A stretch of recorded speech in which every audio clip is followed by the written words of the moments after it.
what is your quarterback situation looking like right now as you guys practice this week? TJ's been kind of slowly working his way into it. We're being kind of cautious with it. The worst thing in the world that could happen right now is to turn him loose in a full, in a full practice, and he re-injures the hamstring. So those things take a little bit of time, and fortunately we have a little bit of time here. So I'd sure like to be working with him more. He's obviously still in a developmental stage in his career, so not having the full practices is, it is what it is. But he's totally engaged and taking a ton of mental reps and going through all the Indy. He's keeping his arm,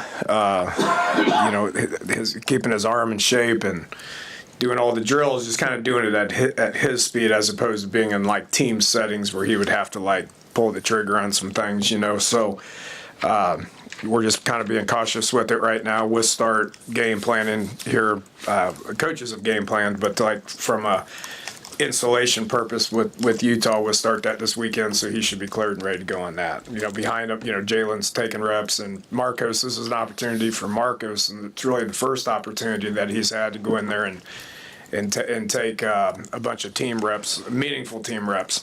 I know that yesterday's news probably made it sort of clear in your mind that you were going to have to look for a portal quarterback. But as you go through the process of thinking about what it looks like to add somebody, what kind of traits would you be looking for, and how close would those traits be to the person who just left?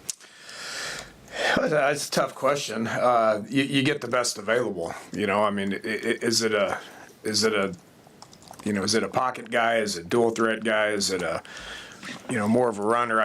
You look at the overall body of work, and it's just so different now where we're actively like watching quarterbacks and have been watching quarterbacks to try to make those decisions. We got a whole personnel department that's been doing it, and it's every position, and those guys have been doing that for months. And so then it's just about looking and seeing what's available, and my job's to evaluate it. My main job is to coach TJ and the rest of the offense to get us ready to go play in a bowl game. That's number one on my list, And so then, after the game's over, we'll come back and that portal will open up on the 2nd, and it's going to get kind of crazy for a couple weeks. How do you gauge intangibles? There's a lot of video, So you watch video, you look at the overall body of work. The way I do it, the way I look at it is you get the best player you can, and I think we can mold our coaching around what the best player is and what those skill sets are. Mobility is important. I think TJ brings an element of mobility that is refreshing and helpful, but you got to have that ability to be able to sit in the pocket and make the throws as well. Coach, did you have a chance to talk to Dylan? And it's a tough question, but why did things not work? I'm not going to speak on any of that. I really loved working with Dylan. He's a great kid, and gave a lot to this place for 2 years. And just look at what's going on across the landscape of college football. How many quarterbacks have popped in the portal that were starting at their school? I mean, it's the new norm. And so I can't speak for him, and I just I enjoyed working with him, and I wish him the best. But at the end of the day, my job's not done here. I was hired, Coach Roll hired me to come in and get us as good as we can on offense, and I don't feel like we're at that point right now. So we got to continue to improve, whether that's replacing coaches, replacing players, actively recruiting, but then the overall developmental process of what we're doing out there, for the last week and a half, and what's going to be for the next week and a half is to take this opportunity to go play a damn good Utah team, in a really good setting, and use that to our advantage to continue our developing and evaluating what we got and what we need. What did you think of Dylan's development while you were here? What did you see? How would you assess it? He's a great player, man. I think there's times where I thought we were really headed in the right direction. There's times where we weren't. That falls on me. Not just from his perspective, from the whole offense's perspective. Just think we're close, man. You look at that USC game.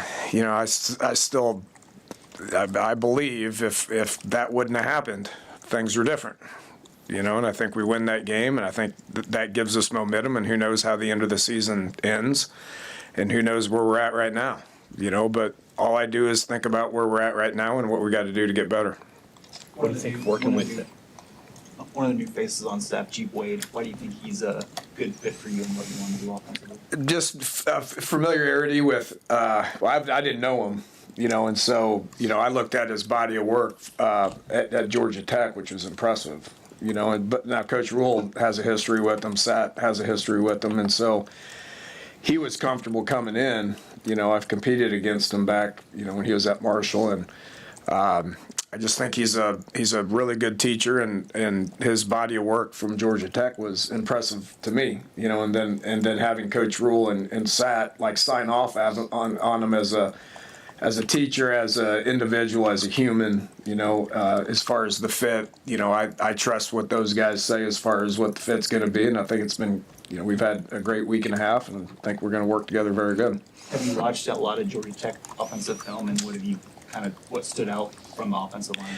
Well, I don't really care what their schemes are and all that. I mean, we have schemes, and we'll get together and do what coaches do every year in January, kind of look at, where we're at and what our offense is and what he can bring to the table to make it better, and so, looking forward to that.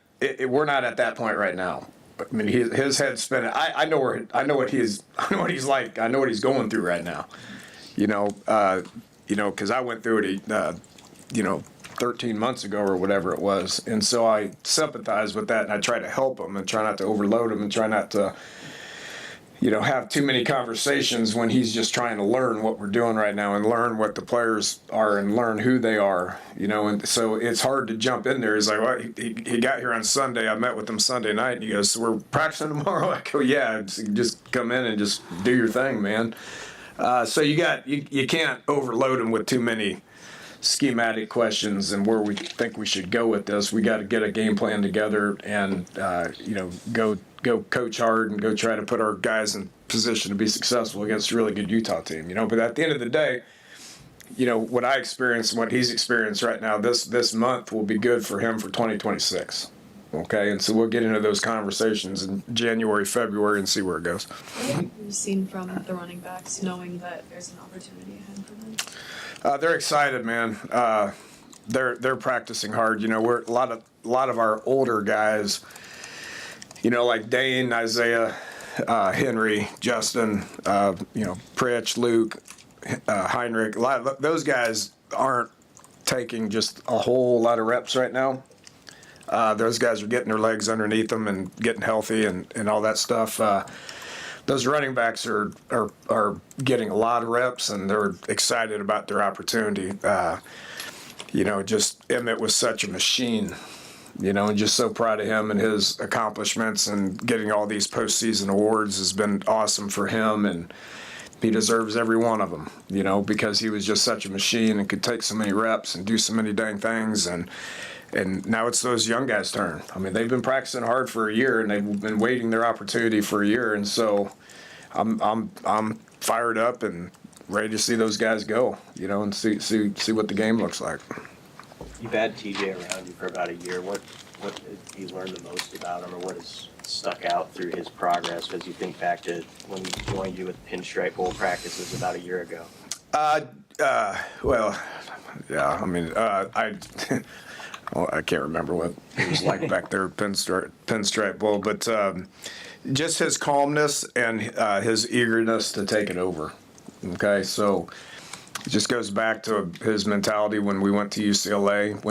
I'll go back before that. His mindset when he got thrusted into that USC game, which was huge, and he didn't flinch, and so now, I just think there's going to be a confidence level to, go with his calmness, and it's killing him that he's not practicing right now because he wants the reps. Okay, so he just loves the game, and he's really fired up about this opportunity to go into this game knowing that a lot's riding on him being the starting quarterback.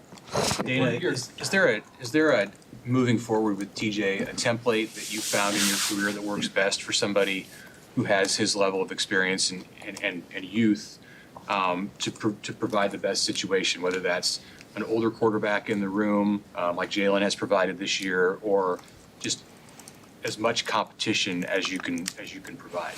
Yeah, it's an interesting conversation. It's an interesting question based on the conversations I've been having for 2 days now. And we haven't made those decisions. And I can argue, it'd be good to bring young kids in. I could argue it'd be good to bring an older kid in. I just think you need to look at it because that position is, competition is very important in that position. What typically happens if you bring too much competition in, when the thing gets resolved, they leave. That's happened in that room when they had to sit. You lose the battle, you leave, and you go transfer, and you got to sit a year. And so, yeah. But because of that rule, I think you'll be able to get guys to come in for a competition perspective when they know they can leave if they don't win the job. There's that aspect of it too. So I just think you evaluate them, you try to find the best fit. Like I said, January 2nd is going to be crazy. When we can't talk to kids now. We can't bring kids in. We can't. You can probably gauge some interest, so to speak, but I don't know if we're going to have that answer until we can be able to sit face to face and be able to bring guys in to see what the absolute best fit is. Best players need to come in. We need to continue to get better players in here, and it obviously starts at that position. I know you played a role last year in talking to Emmett coming out of the portal. Did you try to do the same with Dylan? Dylan's was around for a couple of days, and then he was not here. So I've had conversations with Dylan, but at the end of the day, I ain't speaking for him. I don't want to speak to him. I really enjoyed coaching him and wish him the best. Do you like the big picture? Do you like this new portal window? Do you make some changes to it? Do you have a magic wand? What would you do for that? It really doesn't matter what I think. It didn't matter it didn't matter what I thought when I was head coach. That's those way higher up people make those decisions and all that. I got really irritated with the spring portal. What team on any level practices half the year and then changes your team? It just doesn't happen anywhere at any level. So I'm going to appreciate that in May. You'd have conversations of how hard should we practice in the spring to make decisions on what the depth charts look like, and then people figure out where they're at on the depth chart and they leave. So you're coaching them and you're investing resources in them. So I like the fact that it's just going to be set. And once this window's over in January and kids come back to school and they enroll, that you're going to have those guys for the next season. That just kind of makes sense to me. So, not to straight up quote the water boy, but it is the last game of the year. Can we expect things to maybe just open up a little offensively? Without saying too much. I get criticized when I don't run it. I get criticized when I do run it. I get criticized when we throw it. I get criticized when we don't throw it. We're going to do what is in the best interest of the football team to try to go put ourselves in position to win. Hey, Utah had some issues stopping the run late in the season, but when you have a month between a game and they probably got a chance to heal up, do you anticipate seeing the same defense that played Kansas State in Las Vegas, or do you imagine it's going to be the defense they had at the beginning of the year in terms of health and feeling good? If anybody's got any insight on it, I'd love to hear it. I don't think they're going to offer up any insight to where they're currently at with their team, Got a lot of respect for Coach Whittingham. Coached against him in a bowl game back in 2017. He's always had a good product. He's always put a good team out there. His bowl record at one point was pretty spectacular. This is his last game. What do you think they're going to do? Probably going to play pretty good. So we will expect their best. And they're a good team, man. 10-2 with 2 losses to. Obviously Texas Tech and BYU, other than those 2 games and those last 2 games, they just beat the tar out of everybody, and so they're a good football team, man, and got a lot of good players. They got a great program, good culture. Hall of Fame football coach that's retiring and playing his last game, so I would expect their best. As a football coach that's managed bowl trips before, what are the challenges of managing a trip to Vegas with a bunch of college-age players? Well, New York wasn't exactly easy to navigate. although I think Coach Rule and the Pinstripe Bowl managed it and navigated it way better than when I coached in that game back in 2011 or whatever it was. I mean, so this is an established bowl venue, right? And so I would assume that they have a pretty good plan for, keeping guys busy and, doing the things that they're supposed to be doing and not the things that they're not supposed to be doing. Hopefully they keep me busy too. I've got lost in Vegas a few times. Hey, Chris, going back to the O-line, how would you just assess how Donovan Morella was able to coach that unit this season? I appreciate Donnie. We worked well together, and change is hard in this profession. I'm glad I didn't have to make those decisions, but improvement. We found something in the run game with Emmett, right? There's that we could really just kind of lean on, and so I think that's a credit to him and how he got those guys up front to really do a good job in the run game.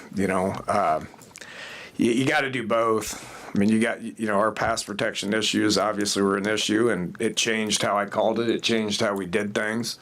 But luckily we were able to lean on some things that made us an effective offense at times, and so, really proud of those guys up front. Justin is going to have, being able to get him back for his senior year is awesome.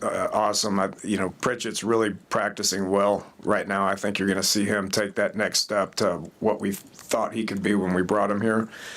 Henry, Rocco, Turner's out there just, doing what he can do, and so, really appreciate those guys. And I do think that we showed improvement there. With that said, it's not good enough. I mean, we got to be better, and I got to be better. The scheme's got to be better. The results got to be better in order for us to get to where we want to be around here. That's why I say when I came here to do a job, in my mind, I don't think that job's done yet.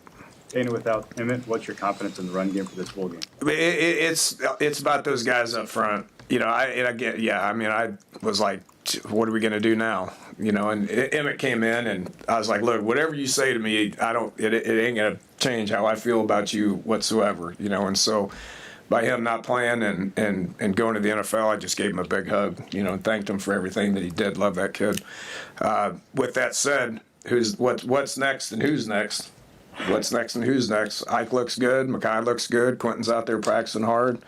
Kenneth is out there practicing hard, and just excited to see what they can do. Wherever Emmett lands, we all know what he can do as a player, but what is his next stop getting in him as a person? What is What is his next team getting in him as a person? just the hardest working kid on the team. I mean, he's just the kid just really loved practicing every single day. Every single day this entire last year was Emmett Johnson just coming to work and practicing and playing his tail off. And the skill set is exactly what I thought it was when I saw him. I mean, he got better as a receiver. He got better in pass blocking. He got better in making people miss. He got better in explosive runs. I wish he would have scored a few more touchdowns. Everybody complains about my red zone. Man, you get down there with the ball, get it in the end zone. He's a fantastic player. All-American running back at Nebraska. All right, thank you all. Thanks.